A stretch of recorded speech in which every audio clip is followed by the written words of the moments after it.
All I can say is, wow, look how far we've come, guys. Really, the forgotten tomes of horror cinema have been scouted out, carefully dusted off, tagged and neatly stacked to a point of pretty impressive imperviousness. And don't worry guys, because we're not budging in the slightest, and this particular list series has managed to float up to the lofty heights of 7 parts, scouring the forgotten landscapes of horror cinema. And you know what? I'm proud of you all, because we couldn't have done it without you. So without further delay, let's see what remains for our next entry, because as you may have guessed it, there is plenty more where that came from. Hello horror fans, what's going on? And once again, welcome back to the Scariest channel on YouTube, Top 5 Scary Videos. As per usual, I'll be your horror host Jack Finch, as today we curiously take a look at the top 5 scariest forgotten horror movies, part 7. Roll the clip. Nitrate comes in a little glass vial. A little glass vial? And the little glass vial goes into the gun like a battery. Sorry guys, I've been wanting to serve this one to you all for a while, but I still can't justify finding the perfect list to include such an oddly specific and fantastic horror musical. Yeah, I know a lot of people have called for horror musical lists, but they're oddities that we need only stare in wonder at. Nevertheless, for the curious amongst you, that scene was from 2008's Repo the Genetic Opera. Listen, I love musicals. My favourite is 1944's Meet Me in St. Louis, and I'm not afraid to admit it, and Repo is awesome, so consider this our most honourable mention. On with the show. Kicking off at number 5, The Awakening, 2011.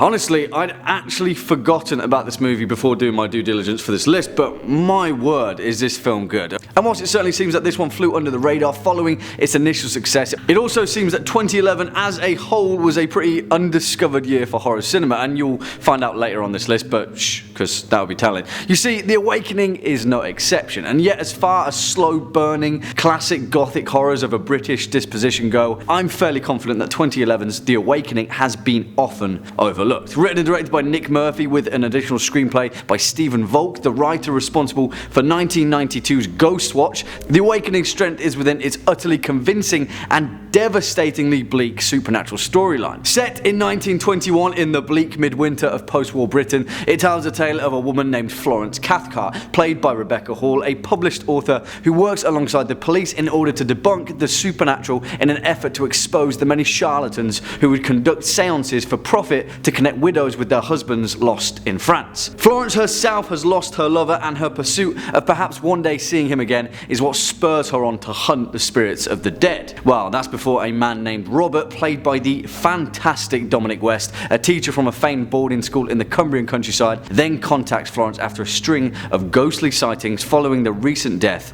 of a student. And I'll say no more, because whilst the pieces are very firmly set in place with this movie, a classic ghost story would be nothing without the journey. Honestly, this film is just great, and whilst perhaps a little slow, there is so much to be enjoyed here, particularly with the sound design. Also, Dominic West is remarkable. After all, how could he not be? He's Jimmy McNulty. Swinging in at number 4, Creep, 2004.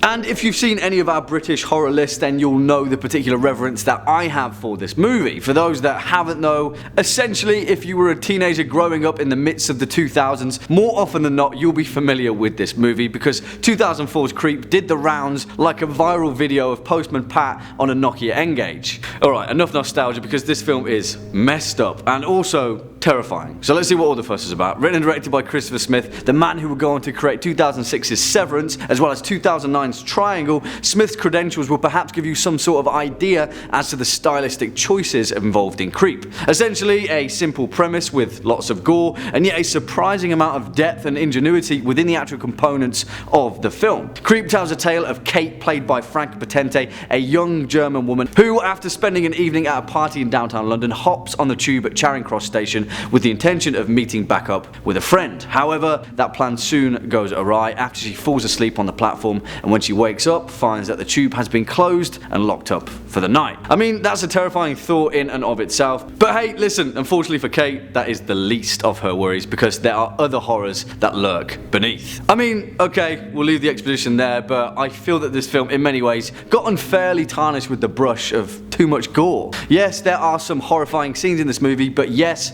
all of them are earned, because the origin of the creep in question is, well, I'll let you find out for yourself, because after all, that's the point of horror, right? It is messed up though. Next up at number 3, Absentia, 2011.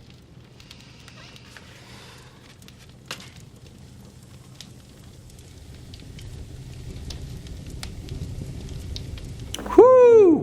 Boy, is this film spooky. But first and more importantly, sometimes when a filmmaker makes noteworthy waves in horror cinema, it's incredibly easy to overlook their earlier works, which is mainly why this particular entry winds up on our list.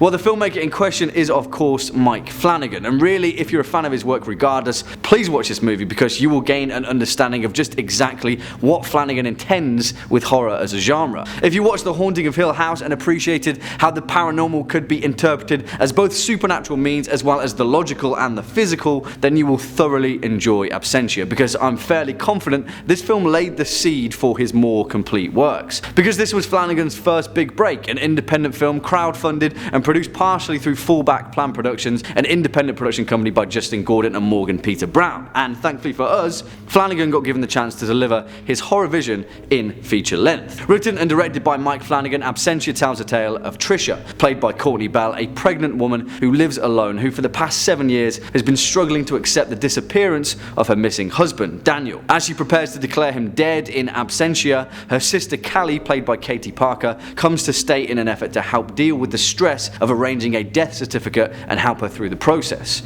Strangely though, as the date approaches, Trisha begins experiencing terrifying nightmares and bizarre hallucinations of her husband, seeing his image just out of the corner of her eye down a darkened hallway. Seeking therapy, her psychiatrist tells her it's a mixture of stress and guilt, and to continue on with the process. But obviously, we know different, right? But no spoilers, because really this film is a worthy experience. Genuinely, this is one of the most terrifying films on any of these lists. Yeah, it may suffer a little for its lack of a budget, but hey, all we need is a horror story, and this is the definition of that. Coming in at number 2, Lamora, A Child's Tale of the Supernatural, 1973. I was as beautiful as you once, not now. There was an old woman, all skin and bone. Because when we're talking about a lack of a budget, this one is also no exception to that rule. And yet, despite that, all it takes is a well-crafted narrative, a few unnerving moments, and you have all the key components for a classic of cult horror. Now, I know that quite a few of you Top 5 Scary fans have been calling for this particular entry to be included on these lists, and I'm happy to place it neatly near the top of the pile, because in many ways, this is exactly what we mean by forgotten horror movies. Written and directed by Richard Blackburn, Lamora was initially cast off as a cheap imitation of the many successes of Hammer horror as well as 1970s Count Yorga vampire. But as many fans of vampire classic cinema will dutifully inform you, the only 1970s vampire movie to ever take that particular blood-based cake is this movie. It tells a tale of a young girl named Leela Lee, played by the late B-movie starling Cheryl Smith, who during the Prohibition era of the 1930s is summoned by a mysterious letter to visit her injured and estranged father, a notorious gangster of the bootlegging variety, before he dies. Since her early childhood and following her mother's murder at the hands of her father, Leela Lee was instead raised by the Reverend, played by Richard Blackburn himself, where she became a noted choir singer at his Baptist church. Despite his warnings, Leela Lee takes the bus to her father's alleged location, the strange town of Astaroth, where she stumbles upon a town divided of a particularly vampiric variety. Listen, we'll say no more, but whilst this film is very much of its era, it's also awesome, and the imagery evoked in this movie more often than not is remarkably unsettling.